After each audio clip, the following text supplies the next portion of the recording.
institution that are there to help people, they weren't helping me at all. They didn't care. They didn't want to know my story.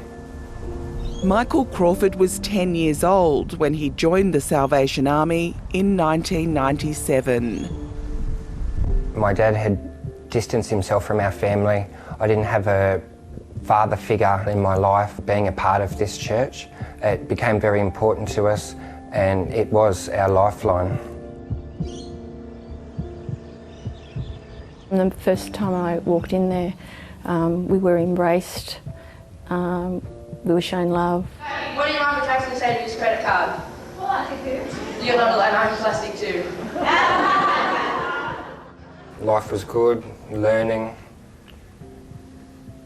being a part of a community, having friends, being part of a church that had this strong sense of camaraderie. He was a young, beautiful boy, and everyone loved him. And then he started to change.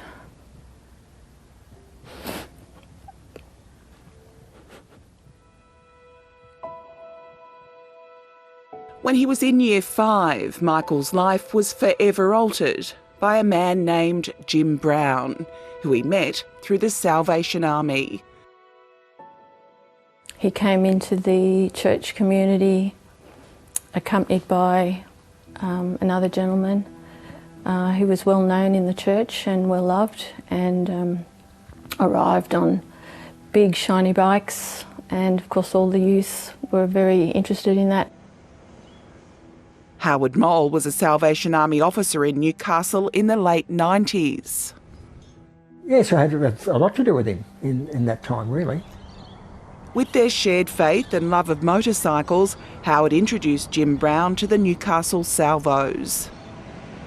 He was a funny guy, yeah, easy to chat to, get along with, yeah, and kids did get along with him, yeah. So it's the sad thing is he's used that very deceptively to us. When did you see the dark side of Jim Brown? The day that I got on the back of the bike and went round to his place, and it was when he first introduced the spa and asked me to get into the spa, I had this sense that, oh, something's not quite right, but it's okay because he's my friend and he said that this is normal. Within 15 minutes of being in the spa, asking me to float on my back, wanting to remove his board shorts.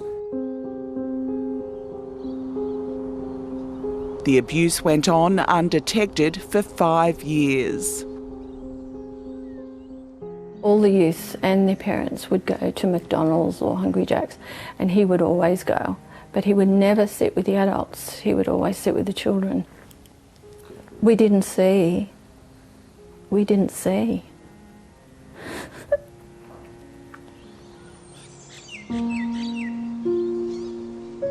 Michael wasn't Jim Brown's first victim. As a youth worker in the Newcastle area, he abused dozens of boys over 3 decades at 3 different churches. From the 1970s through to his offending in the late 90s. So he was able to move through the Anglicans, the Baptists, and then on to the Salvation Army. Newcastle's Anglican Church was told as early as 1978 about Jim Brown's conduct with children. Yet for years, it failed to act.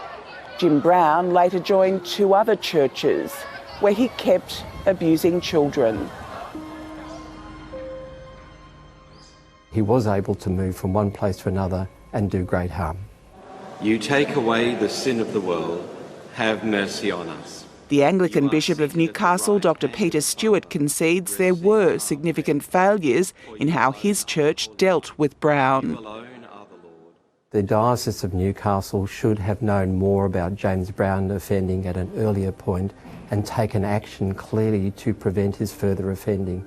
Every church, every organisation needs to do its best to make sure that people do not move from organisation to organisation. Detective Sergeant Christy Faber investigated Jim Brown and was struck by how he gained the trust of so many adults as well as children. The ease that he was able to move through church groups, I think, is really important for the community to see that.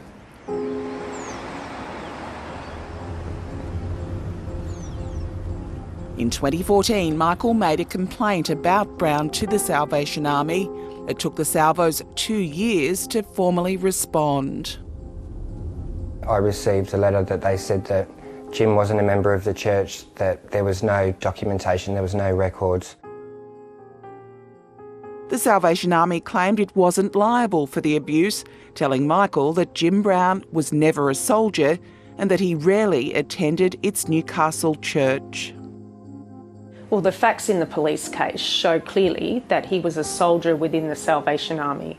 There are statements obtained and evidence obtained that he wore his Salvation Army uniform. In the army, you know, everybody's a soldier, and so you go into uniform and that sort of thing. It's changed a lot now, but that's the way it was. And so he made that commitment as well.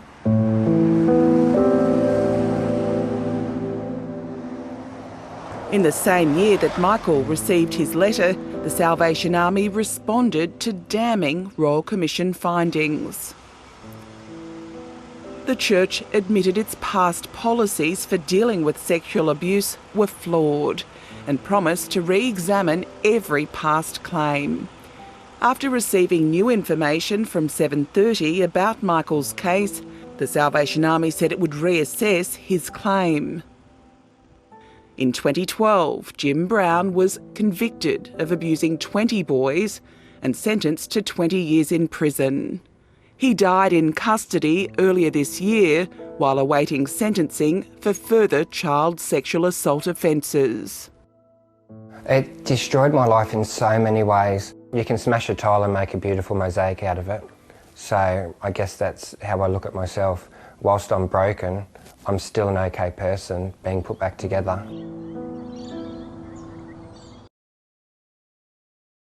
Hi, I'm Lee Sales. Thanks for watching this story. If you'd like to watch more of 7:30's stories, they are on the left of your screen. And tap on the button below to subscribe and get the latest from ABC News.